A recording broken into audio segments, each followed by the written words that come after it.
Sex abuse is something that happens within all institutions and in all societies. In fact, the highest rate of sex abuse happens in the home. Still, the Catholic Church has emerged as the perfect case study for sex abuse, and this presents us with many questions, some of which we will address today. And we begin in Rome. In a world marred by sin, where hopes for the future perish under the weight of uncertainty, the Lord must be relied upon so that the faith of man can be reawakened. Benedict XVI looked back on the year coming to an end and began by recalling cases of sexual abuse committed by some priests. It was a humiliation, he said, that must be humbly accepted as an exhortation to truth and a call to renewal. He added that a new resolve must be found to be faithful and good, repairing as much as possible the injustice that has occurred and showing a capacity for repentance. Last month, the Congregation for the Doctrine of the Faith issued a letter to bishops' conferences around the world instructing them to prepare policies and guidelines for dealing with cases of clerical sex abuse of minors. Now, some say that this letter may not affect Canada very much, as Canada was one of the first countries to have guidelines. The document From Pain to Hope was published in 1992 by the Canadian Conference of Catholic Bishops. Sister Nuala Kenny was part of the ad hoc committee on child sexual abuse, which produced that document, and Sister Nuala Kenny is sitting here in the studio right now. Sister, you're a medical doctor, you're a bioethicist, you founded the Department of Bioethics at Dalhousie University, you are a health policy advisor to the Catholic Health Association of Canada, you're a fellow of the Royal College of Physicians, you're an officer of the Order of Canada. You're busy. But you were also involved in this landmark Winter Commission, what is known as the Winter Correct. Commission, the St. John's, Newfoundland, 1999 report on clergy sexual abuse. Why is it referred to as a landmark? Is it because nobody else was doing this at the time? I think that's basically the answer, yes. It's landmark because of two things, I think. The first is that when Archbishop Alphonsus Penny of St. John's, Newfoundland, called the commission into being, he created it as an independent commission. He did not give us, there were 5 people, 1 clergyman, 4 lay people, led by an Anglican. Right. Okay, which talk about wanting to make sure that you've got people who are going to try to be objective in answering his mandate, which was what happened and then why did it happen. Okay. But it was landmark first because of that. This was the bishop saying, you tell us what has happened to cause this devastation in the church in Newfoundland, and then give us some insight as to why and what we need to do about it. And he put that in the hands of 5 people, said, I will not interfere with your investigation, and I will not interfere with the report. We asked that it be published as it was presented to him, and I mean, that's pretty amazing. How long did it take to produce to do the investigation and produce the report? We were at this for just over 2 years. Wow. Yeah. Well, and it was completely independent from the diocese, so it was the 5 of you. I mean, we had the cooperation of the diocese, but because we were not a formal royal commission, we didn't have powers of subpoena, right. So we did have to establish a certain credibility in Newfoundland. But the point is that the bishop said, you do this for me and for the Church of the Archdiocese of St. John's. It also emphasized the importance of all kinds of preventive maneuvers, that when we explored what happened, it became clear there were a whole bunch of preventive things that we could get on and should get on, and that was picked up immediately by the Canadian Conference of Bishops in its ad hoc committee. And I do want to ask you about that. So, but just to finish off, if we can, with the Winter Commission, what did the commission achieve, in your opinion? It achieved for the time. So it was published in 1990. Yes. And just to put some perspective on this, it was 1990 from Newfoundland. This is 12 years before the scandal erupted full force in Boston.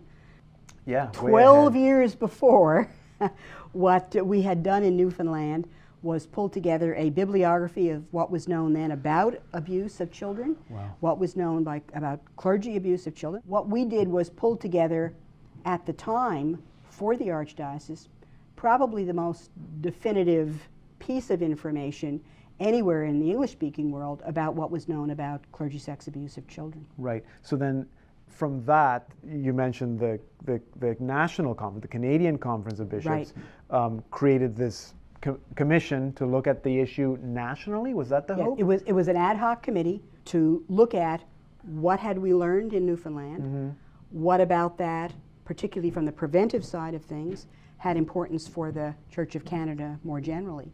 And of course, it went on to produce two documents. Pain to Hope. Right. Which again was, I mean, for its time, this is 20 years ago now, 1992. an amazing document that dealt with the screening of priests, candidates, the formation. Of young priests, the development of protocols for the reporting and management of allegations of clergy abuse and for the management of victims. What was the process for you as a committee for both commissions?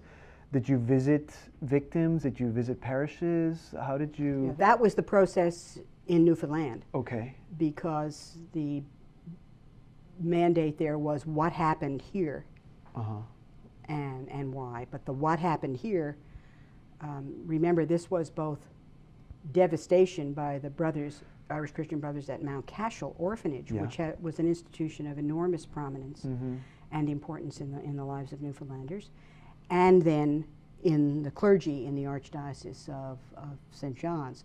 So there, what we committed to was a process of, we need to hear what happened.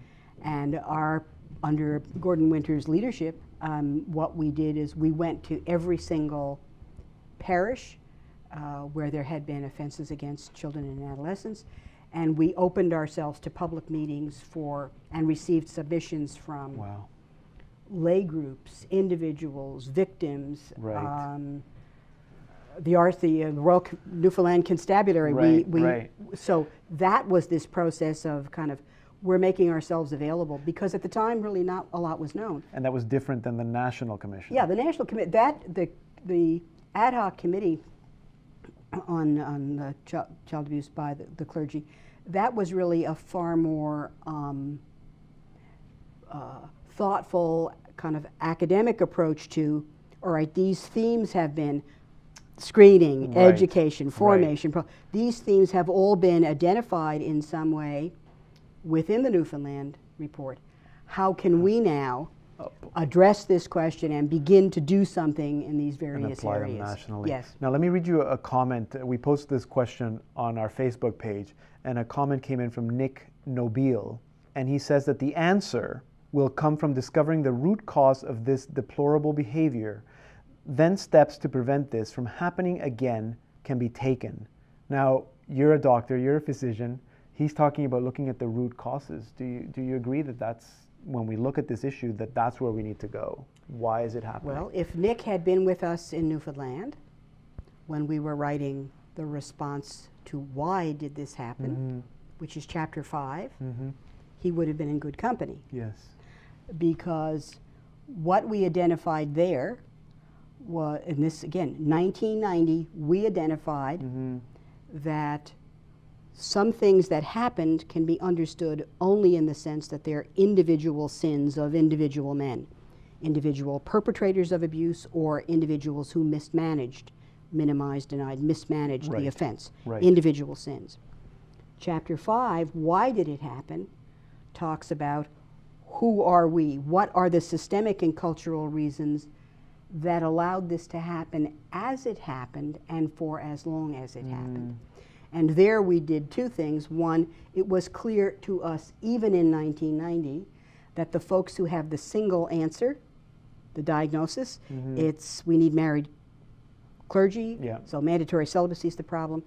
We have too many homosexuals in the priesthood, that's the problem. We need women.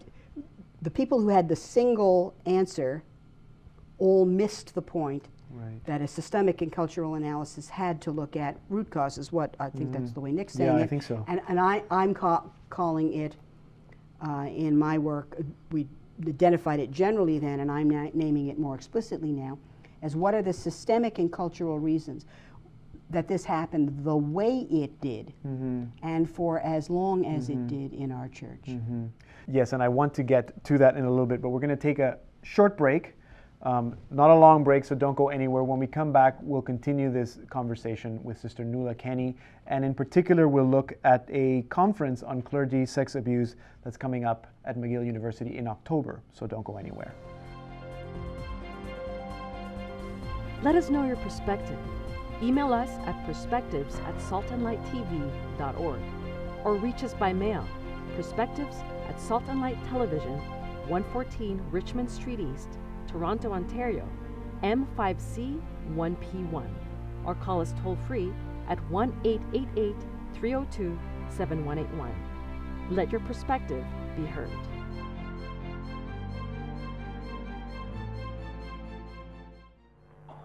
Here, I would like to pause to acknowledge the shame which we have all felt as a result of the sexual abuse of minors by some clergy and religious in this country. Indeed, I am deeply sorry for the pain and suffering the victims have endured, and I assure them that as their pastor, I too share in their suffering. These misdeeds, which constitute so grave a betrayal of trust, deserve unequivocal condemnation. They've caused great pain and have damaged the Church's witness. I ask all of you to support and assist your bishops and to work together with them in combating this evil. Victims should receive compassion and care, and those responsible for these evils must be brought to justice. It is an urgent priority to promote a safe and more wholesome environment, especially for young people. How different is it? Because you were speaking earlier about the difference between individual causes, or the cause, and causes in general or systemic. I'm not sure if that's the right way. How different are the findings in the context of church than they are in other cases of sex abuse in the secular world? When we talk about the nature of an offender and the circumstances that precipitate an offense against a vulnerable young person, sexual offense against a vulnerable young person, the incidence of individuals who are likely to offend sexually against children in the church are the same 4% that they are in society. So grandpas, so boyfriends, brother-in-laws, right. However, the church teaches something very different than society does about the vulnerable and protection and sexual activity and chastity and all of that. The bigger issue is we need to understand the circumstances that would, in fact, have an individual come into the priesthood with a tendency to offend against children. Right. And that's where screening and all of those things are much better. Though the problem is screening is not 100% reliable for some of these sexual tendencies. The fact of the matter is that more than half of the priests who have offended against young people are not classic pedophiles or hebephiles. I use a pedophile is sexually attracted to a prepubertal child, a hebephile is to a teenager. Yes. There's increasing evidence, and we knew this in Newfoundland, that there are priest offenders who are not classic pedophiles, but they have had some conflicted, immature sense of sexual development. They then were in circumstances where they were isolated, almost always began to drink excessively, and if they then were in the company, had easy access to young adults, particularly if they were troubled young adults that had been groomed for this, sex offenses occurred. Right. That's a different circumstance. Please understand, the offense against the young person is still horrific and has to be dealt with.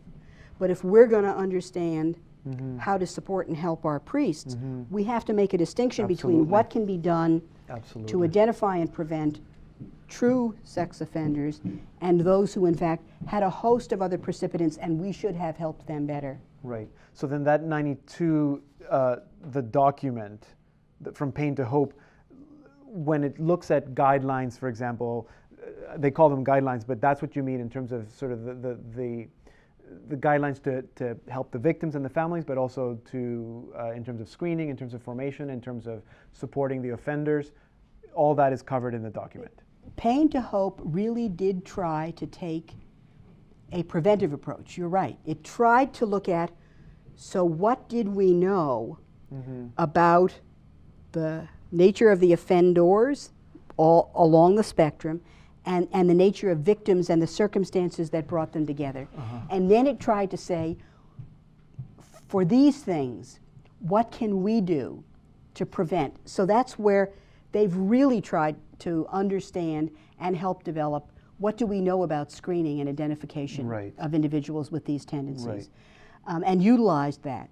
They really have enhanced enormously seminary formation, and I don't know all of that directly, but one of the things when we talk about this conference that we're going to be looking for, one of the world's experts in seminary formation is going to help update us, because we do know that if we give our young priests in formation, who are young men still in sexual maturation and personal and emotional maturation, better human formation, that's going to help. And we didn't always do that. So our screening is better, though not perfect.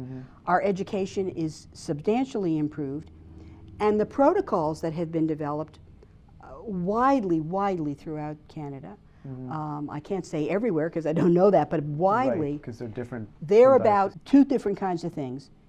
They're protocols for if there is an allegation of an offense, how do you deal with that? Respecting the protection of children, respecting that it has to be verified, there couldn't be easily ill-founded allegations. How do you respond better than we used to in the past? So there's a whole set of protocols. Every diocese, my own included, look at here in Toronto, done an excellent work at updating them just in the last 2 years. Then there's another set of protocols. These are not about allegations. These are about looking at the issue of the contexts in which we put people who provide pastoral care, including clergy, in contact with vulnerable persons. So it's this larger awareness of our need as we come to bring pastoral response. How do most of those name those, as my diocese does, as responsible ministry protocols. So I would say the Church in Canada and elsewhere, but certainly Canada and the United States and more recently Ireland have done an enormous amount in these protocols. So that at least when individual offenses occur and we try, from that preventive side, we've done an enormous amount. Now, just briefly, that same 1992 commission also created another document, Breach of Trust, Breach of Faith. What's the difference between the two documents? Well, that's where I am with my kind of heart and passion these days. That document was to be a parish lay group discussion, reflection, prayerfully situated about what just happened to us. What kind of people were we that we allowed it to happen as it happened? See, it's one thing that it happens. It's another that we respond with minimization and denial, that we protect the offender and reputation of the church rather. So why did we allow this to happen as it has happened and for so long? It was to be a prayerful but realistic kind of conversation about the Chapter 5 stuff from Newfoundland. Why did this happen? All right. Well, that was produced and not used very much. I think when I look back on it now, too many people in 1990 thought Newfoundland was a blip on the horizon. A few cases here and there over the 4 years from my beginning with Newfoundland to the end with the bishops, cases that were emerging in the United States, some other cases here in Canada, but we still thought it was unusual. And I think the dangerous thing of if we don't talk about it, it'll go away. Absolutely. So you would say then that breach of trust, breach of faith is a study guide more to help a community heal, on the way to healing, because you can't force the healing issue. That's something that's sure. become very, fair, very interesting fair. in all to this, help them right? with their, but with to their, at least begin to openly discuss what I believe, which is surely first and foremost the victims of all of this have been the young people who were offended against. Right. But the second victims, good bishops and priests. Yeah. Good bishops and priests, profoundly victimized by all of this, because they're all now tarred with the same brush.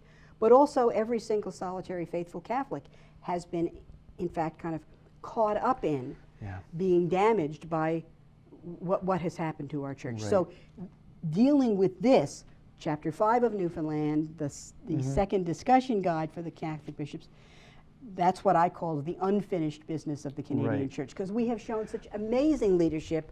I think we now have to continue. Right. Now, but that's not to say that these documents have not made a difference. Oh, they made a huge difference. I think they've made a huge difference. But on that side, individual sins, individual men, individual offenses, we still haven't done the, so who are we? So we're on our way there now. This conference that you are co-chair of, the Trauma and Transformation Conference, are your hopes that that will address some of that other side? Yes. My hope is that, and I've said this to the Canadian Conference of Bishops, that my colleague Dan Seary and I, who's in the Faculty of Religious Studies at McGill, are co-chairing this conference in October. We see it as a work for the church. Absolutely. We see it because we're both academics, right? We come from different fields. Yes. But we are bringing together for 2 full days an amazing array of expertise. What have we learned about what has happened in the clergy sex abuse in the Catholic Church, and why it has happened as it has happened in our church? And where does that bring us to the question of the transformation and the purification to which the Holy Spirit's leading us? And is it a conference for anyone? It's open to the church. So open to the church. So if you're interested in this topic, interested in this conference, you should check out their website, traumaandtransformation.org. All the information is there. All the speakers are there. Registration, everything's there. Sister, this is such a huge topic, and we could spend days probably talking about it, but we're not. We're going to conclude our conversation by reflecting on this Sunday's gospel. All right. So that is Trinity Sunday, and the gospel is from the Gospel of John. Indeed, God did not send the Son into the world to condemn the world, but in order that the world might be saved through him. Those who believe in him are not condemned, but those who do not believe are condemned already, because they have not believed in the name of the only Son of God. That's John chapter 3, verses 17 and 18. Would you like to offer a brief reflection?